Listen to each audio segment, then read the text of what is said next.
importantes, pero uno que tenemos que tomar muy en cuenta por múltiples causas es el estridor en pediatría. Voy a presentar un caso clínico. Este es un masculino de 1 año, 1 mes, originario residente de la ciudad de Antigua, Guatemala. El motivo de consulta, les comento el motivo de consulta: estridor de tipo expiratorio. La historia de la enfermedad actual: la madre refiere que hace aproximadamente 1 mes que inició con esta sintomatología, la cual agrava al momento de llorar y la cual agrava también cuando tiene algún síntoma respiratorio como congestión nasal.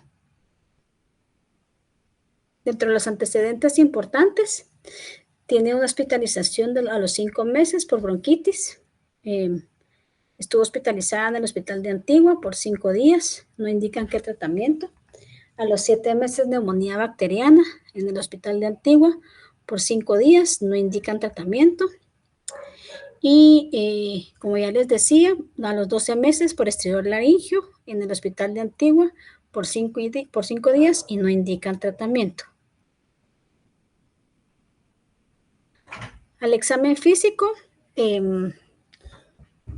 pues aquí vemos peso 8.4, talla 74 centímetros, las adecuaciones peso talla -1, tallada en 0, la presión cae en percentil 50, la frecuencia cardíaca 110 latidos por minuto, frecuencia respiratoria 31, 37 de temperatura, oxigenación 94 y estridor laringio de tono bajo durante el llanto. ¿Algo más que quisieran preguntar del caso clínico que les gustaría saber al examen físico de antecedentes? Doctora, pero de solo, ¿qué edad tiene el paciente ahorita, dijo? 1 año, 1 mes.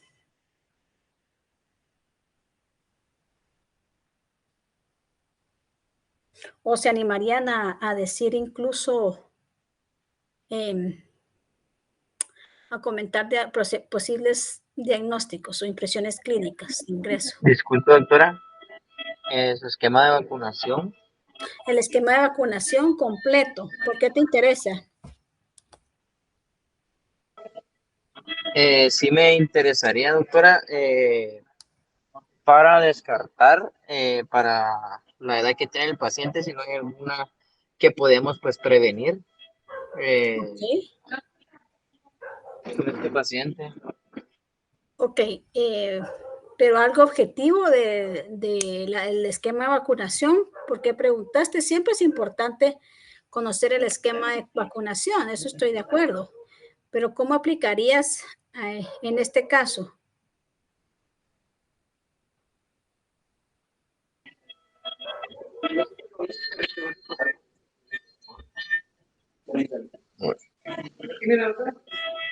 Yo creo que estás de turno, ¿verdad? Pues todas las patologías prevenibles están justificadas, no refieren en el último cuadro. En el primero apareciera un proceso infeccioso viral, después una neumonía y ahora el estridor.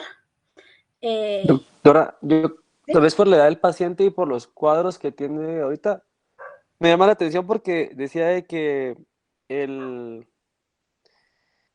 se da principalmente el estridor al momento de la expiración. Ok, Entonces pudiéramos pensar en una agresión a nivel bronquial, por ser al momento de la expiración. Y en este caso, por tener 3 cuadros en 1 año, podríamos tal vez, como una impresión clínica, sería un sibilante temprano. bueno, ahí estamos hablando de otras cosas, ¿verdad? Tú decís que secundario a los procesos infecciosos que ha tenido puede tener estoy tratando de entenderte, una broncomalacia, que esto esté generando un colapso en vía aérea baja y que esto esté generando el estridor. Así es como Sí, doctora. estás razonando. Sí, doctora. Pues estoy de acuerdo contigo, ¿verdad? Podría ser una buena posibilidad. ¿Qué más preguntarían ustedes? Doctora, perdone. ¿Sí? Solo saber si en alguno de estos cuadros anteriores no estuvo intubado. No, no está intubado. Sus ingresos han sido por estadías cortas. ¿Por qué preguntas por la intubación y el estridor? Pensando en una estenosis subglótica. Se llama estenosis subglótica adquirida, ¿verdad? Que sí, estoy de acuerdo contigo y precisamente hay que preguntarlo. Yo lo pondría también dentro de los antecedentes importantes, no ha estado intubado. Eso es una buena pregunta. ¿Qué más?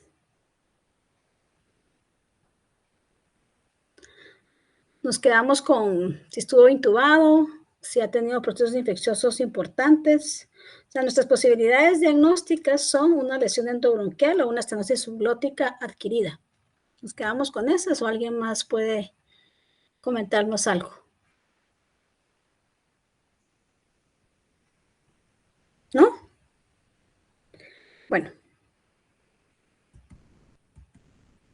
Los laboratorios, tenemos esto. Hemoglobina, 12.4. Pues realmente un poquito elevada las plaquetas, ¿verdad? 36 de hematocrito. Realmente a mí no hay mucho que me llame la atención. ¿Pedirían estudios? ¿Cuáles? Yo qué pena, no, como estoy toda bloqueada de la cámara, porque solo veo mi presentación, no los veo a ustedes y no les puedo decir por sus nombres. Entonces, quisiera que participaran, por favor. ¿Qué estudios pediría?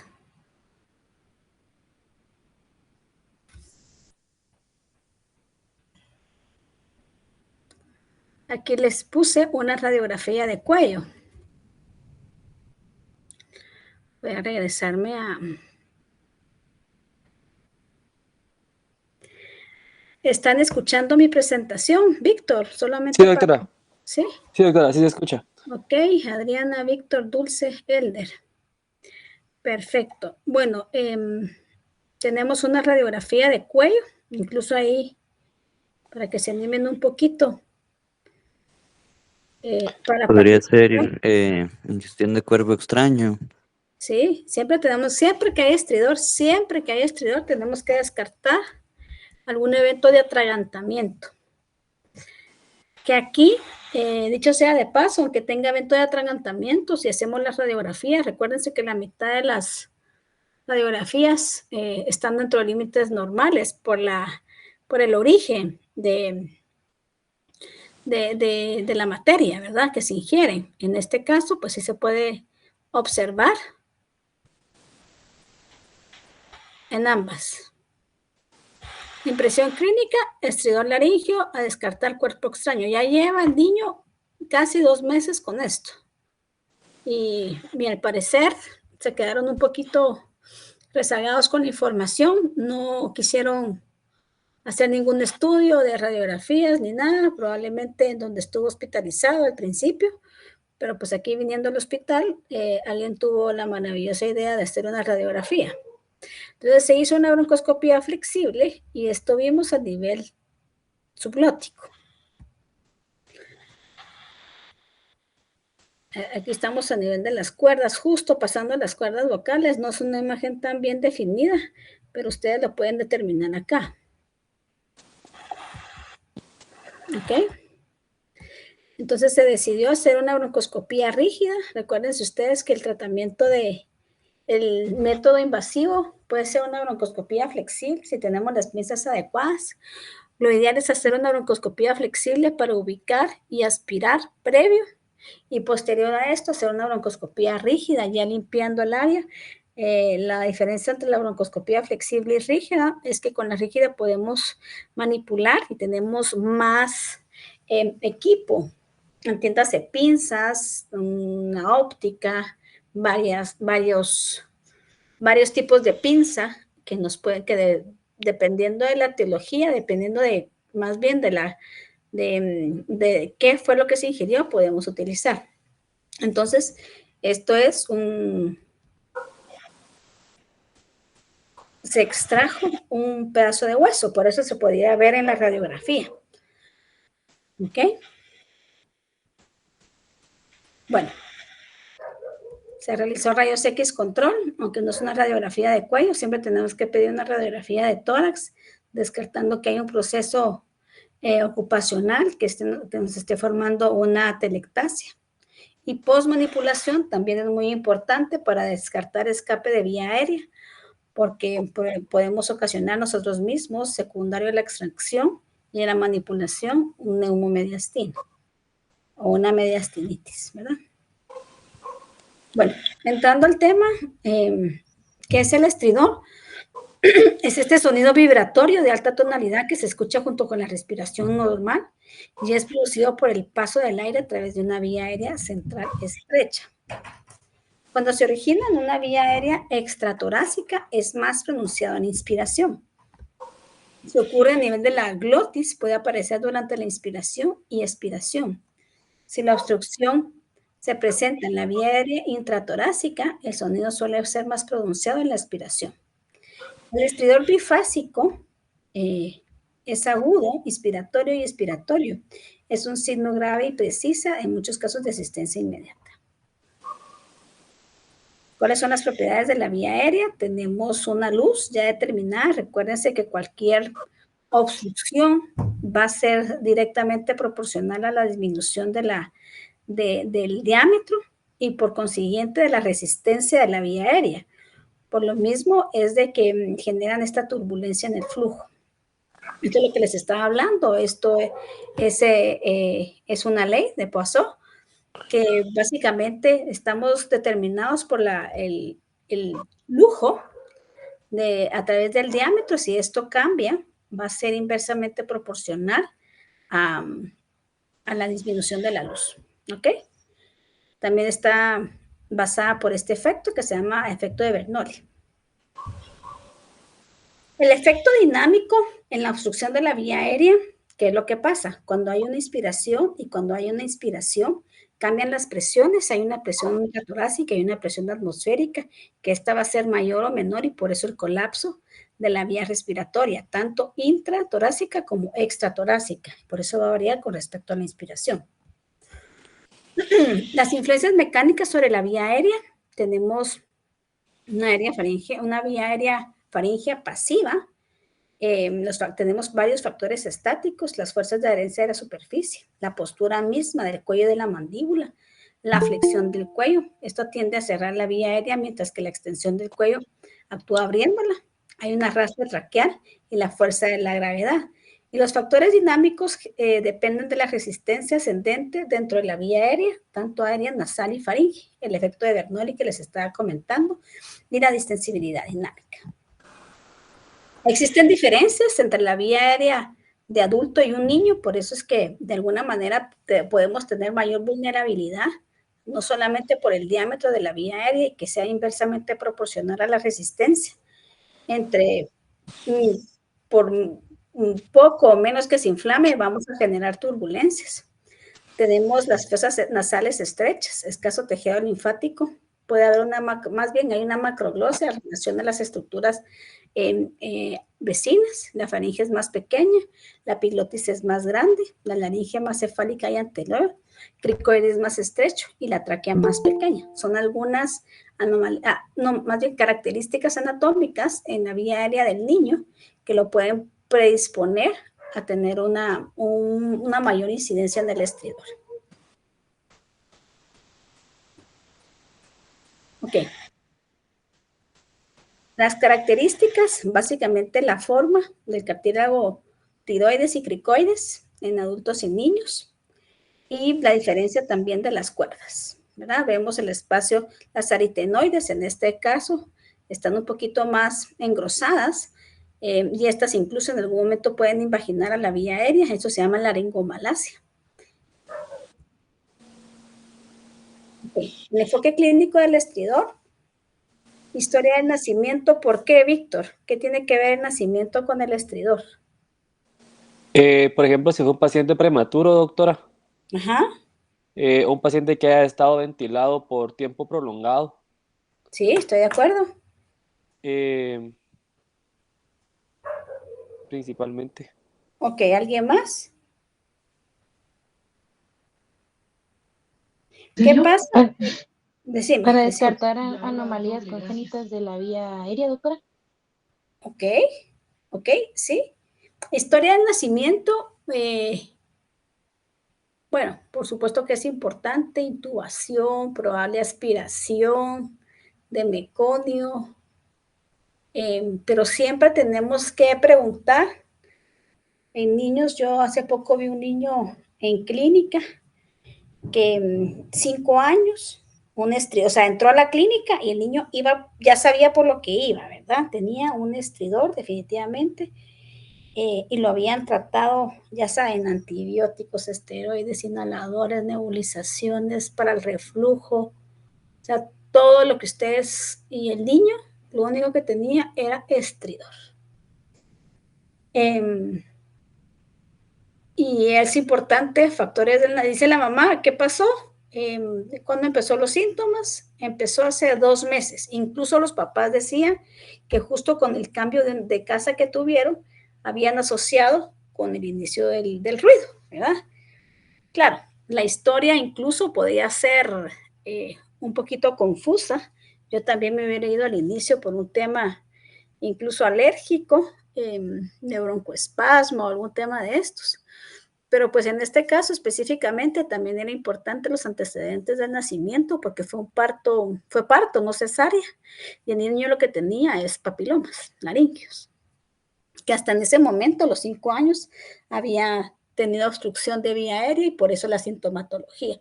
El niño tenía estridor todo el tiempo. Es importante por eso la historia del nacimiento del niño. Incluso preguntarle a la mamá, ¿verdad? Si tiene alguna lesión a nivel genital, y efectivamente la mamá sí la confirmó y que fue parto. El inicio de estridor, ¿por qué? Bueno, aquí según las causas es muy importante. Por ejemplo, si tenemos pacientes con laringomalacia, incluso hay un grupo etario, hay unas semanas en las cuales puede iniciarse. El inicio del estridor fue posterior a la intubación, así es muy importante, o fue secundario un evento de atragantamiento. ¿Okay? Cambios en la posición, si este aumenta, disminuye o resuelve con los cambios de posición y el sueño. Si hay síntomas asociados al reflujo y alimentación, si el estridor se produce posterior a la alimentación o si tiene evidentemente algún dato de reflujo. Episodios de apnea y de cianosis, al examen físico, alguna característica sindrómica, incluso algunas manifestaciones clínicas anatómicas, ¿verdad? Que podríamos determinar, micrognatia, algunas características neurológicas. La permeabilidad nasal también es muy importante. Niños que básicamente son respiradores orales pueden tener mayor incidencia a faringitis y a lesiones de vía aérea superior. Examen bucal completo. Lesiones en piel, hemangiomas, descartando si hay hemangiomas, también pueden haber hemangiomas en vía aérea. Y esto. Estudios complementarios, pues ya lo que le pidieron en el hospital al niño que llegó de 1 año, 1 mes, una radiografía de cuello, pero como les vuelvo a decir, si esta es normal, no podemos decir, si váyase con su inhalador y regrese en 1 semana y ver cómo le va. No, sí tenemos que abordar el tema, no solamente quedarnos con una radiografía de cuello o una radiografía de tórax. ¿Qué es lo que tenemos acá? Es una serie gastroesofágica. ¿Y qué es lo que está marcando ahí?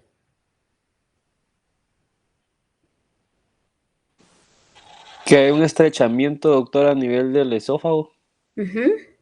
¿Sí?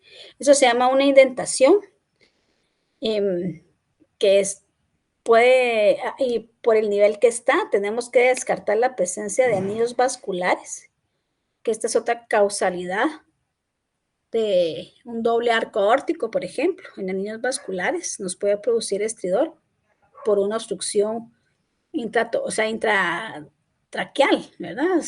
Extrínsecamente hay una obstrucción por el doble arco aórtico. Entonces tenemos que pedir estudios, una angioresonancia, una angiotomografía para poder delimitar exactamente los vasos, incluso hacer una broncoscopía para poder ver la luz de la tráquea y si esto tiene una obstrucción externa. Esta es la tráquea, que evidentemente está abrazada ahí por el vaso. Esta es la imagen de la radiografía anterior.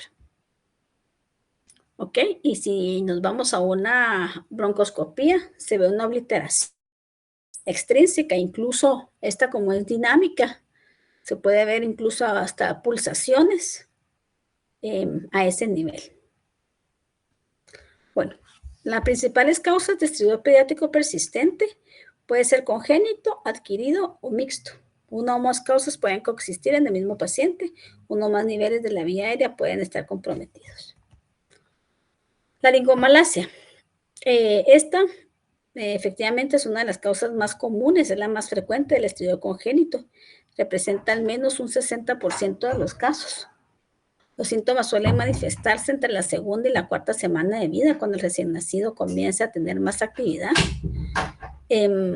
La causa realmente no es del todo clara, aunque se piensa que debería ser a la inmadurez neuromuscular, más que una alteración cartilaginosa.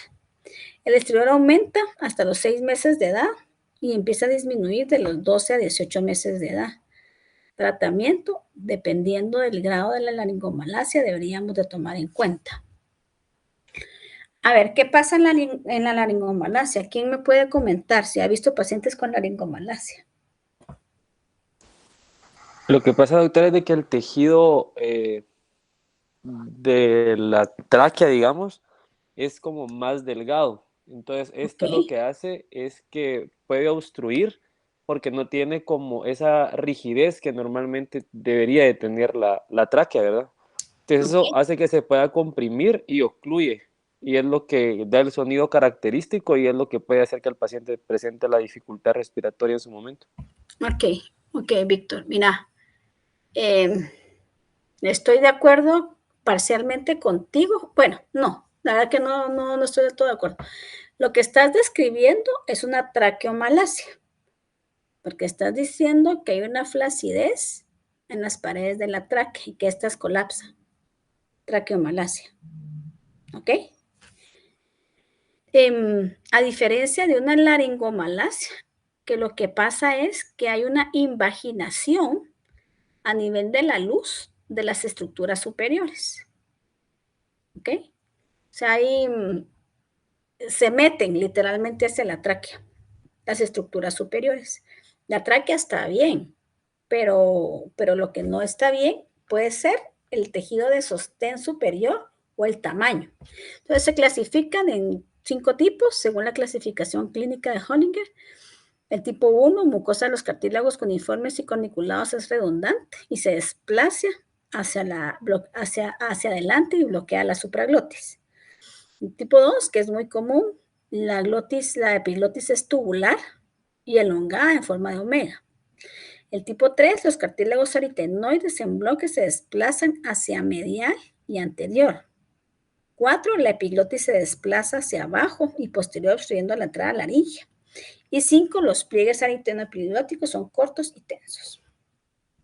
Entonces, literalmente es una invaginación de las estructuras. ¿Y cómo diagnosticamos laringomalacia? Víctor.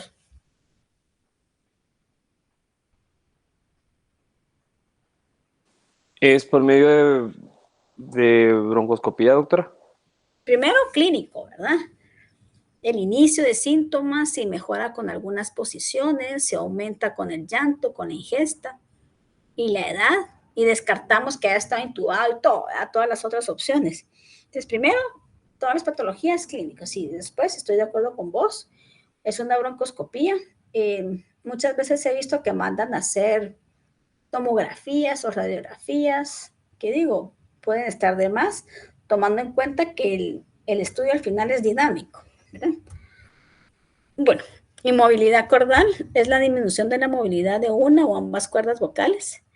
Se va a detectar a través de una nasofibroscopía. Normalmente el paciente aquí no tiene que estar dormido, tiene que estar despierto y tiene que estar, generalmente es a través de una rinoscopía. Puede deberse un trastorno neural, paresis y parálisis o restricción mecánica por cicatrices, luxación o fijación cricoaritenoidea. Para diferenciar entre ambas, los aritenoides y las cuerdas deben ser palpadas durante la laringoscopía y bajo anestesia. En casos de parálisis idiopática se aconseja también obtener una resonancia magnética cerebral para descartar alguna causa a nivel central. Bueno, la estenosis laringotraqueal, estas congénitas pueden presentarse de manera aislada, asociadas a otras malformaciones o como parte de un síntoma. Y las estenosis adquiridas, que yo creo que son las que más vemos. Las estenosis por intubación endotraqueal, ¿verdad? También hay por quemaduras, por infección, por trauma laringio, cirugías, ¿verdad? Pero la gran mayoría es por intubación endotraqueal. Lesiones agudas como granulomas o úlceras pueden evolucionar a una estenosis laringotraqueal si no son detectadas o tratadas de manera oportuna. Supraglotis, la mayoría son iatrogénitas por ingestión de cáusticos. Glotis, las lesiones congénitas incluyen las membranas o estas webs, y la atresia laringea a veces se asocia con síndromes velocardiofacial. Y subglotis es una zona anatómica muy importante, ya que hay un único anillo cartilaginoso completo, por lo que es menos distendible. Bueno, la estenosis subglótica congénita puede ser cartilaginosa, de tejidos blandos o mixta. Y es la tercera causa más frecuente de estridor laringio. Normalmente el tratamiento quirúrgico es una resección abierta, expansión o resección, las famosas traqueoplastías, ¿verdad? O reconstrucción de vía aérea. La estenosis subglótica adquirida es una causa relativamente frecuente de estridor posintubación, producida por las cicatrices. Estas que vemos muchas en el hospital pueden ser membranosas o más gruesas. Dependiendo de la forma, estas estenosis pueden ser marginales, concéntricas, delgadas o engrosadas. Y también importa la longitud, que esto lo podemos determinar en gran parte con la broncoscopía. Y el tratamiento para esto, normalmente podemos hacer dilataciones a través de, dependiendo, ¿verdad? Las estenosis también tienen sus grados. Y si es una estenosis grado 1, podemos hacer dilataciones hasta llegar a una luz con dilatadores especiales. Incluso se pueden utilizar los dilatadores de vías de la uretra. Se pueden utilizar y estos se van aumentando según calibres de French. Siempre teniendo en cuenta de que tenemos el riesgo de que se puede volver a edematizar la vía aérea. Yo normalmente, si vamos a manipular una vía aérea, tengo que tener la certeza de que está a la mano, está cerca o está en conocimiento el cirujano pediatra, porque pueden hacer un espasmo importante y tenemos que garantizar la vía aérea. En ese caso, pues es mejor hacer una traqueostomía previa y posterior hacer las dilataciones. Estenosis traqueal son congénitas, pueden presentarse de manera aislada o también como malformaciones vasculares. Las hendiduras traqueales, que digo, no son comunes, son infrecuentes, pueden presentarse de forma aislada y se caracterizan por un defecto de los tejidos que forman la división de la vía aérea laringotraqueal y la vía digestiva alta. Otra vez tuvimos, por supuesto que fue incompatible con la vida, no fue en el hospital, pero tuvimos un evento de un paciente que literalmente nació tráquea y esófago unido, o sea, tenía una hendidura completa y una comunicación de tráquea y esófago, fue prácticamente vivió horas, ¿verdad? Así que son casos muy extremos. Hemangioma subglótico, esto es un tumor vascular benigno que compromete infrecuentemente la laringe. El 50% de los pacientes tienen otros hemangiomas cutáneos, en especial en la cara. Los síntomas comienzan de 2 a 4 meses de edad, aumentando hasta 10 a 12 meses. Quistes laringios pueden ser quistes ductales, saculares y laringoceles.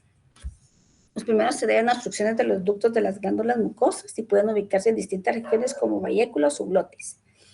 En esta última suele asociarse antecedentes de intubación varios meses antes de los síntomas. Los quistes saculares y los laringoceles se deben a una dilatación anormal del sáculo laringio. Bueno, y esto es lo que alguien mencionaba al inicio de la posible causa del estridor del paciente, una traqueobroncomalacia. Debilidad o colapsabilidad de la parte de toda la vía aérea traqueobronquial puede afectar tanto el anillo cartilaginoso como la pared posterior. Recuérdense que la tráquea tiene una pared anterior cartilaginosa, que son anillos incompletos, y una pared posterior membranosa. Entonces, prácticamente hay un colapso en toda la pared, tanto la posterior membranosa y la anterior del anillo cartilaginoso. Se considera significativa cuando disminuye más del 50% del lumen de la tráquea y puede ser primaria o secundaria. Normalmente puede estar asociados a malformaciones esofágicas, atresias, fístulas, problemas cardiovasculares o compresiones extrínsecas. Bueno, causas de obstrucción de la vía aérea infantil, solamente como un pequeño resumen: congénitas y adquiridas, laringomalacia el 60%, parálisis de cuerda vocales entre 15 y 20%, estenosis subglótica. Todas las estadísticas pueden cambiar según hospitales o regiones. Yo aquí pasaría del hospital la estenosis subglótica como primera opción.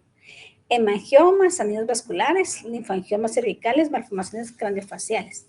Y las adquiridas, Krupp y otras infecciones, cuerpo extraño, una estenosis subglótica adquirida, parálisis recurrente, tumores, masa mediastinal, hipertrofia adenoamigdalar.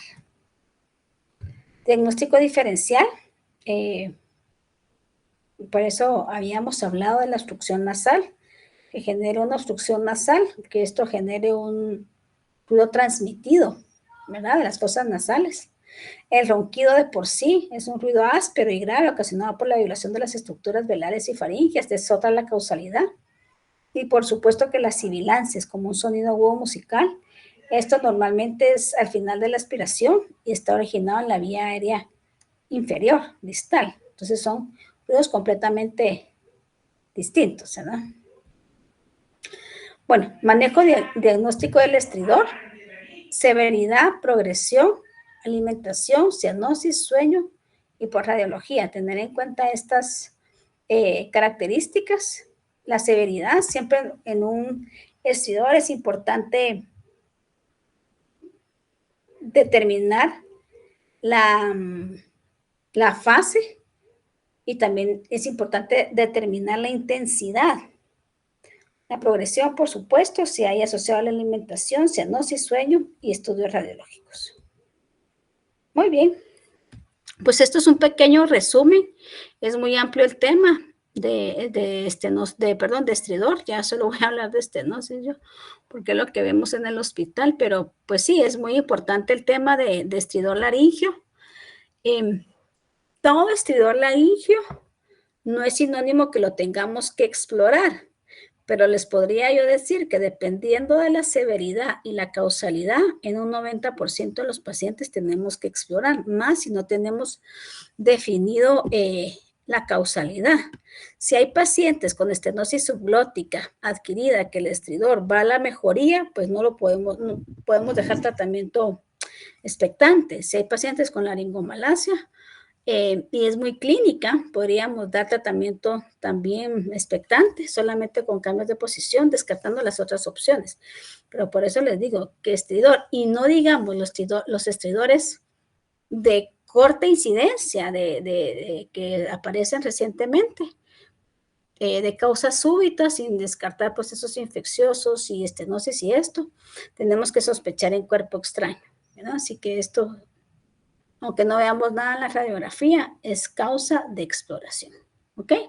No sé si tengan alguna duda.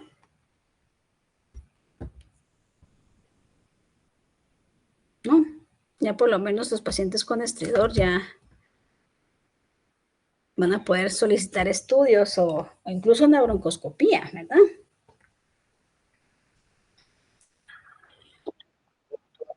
No, doctor.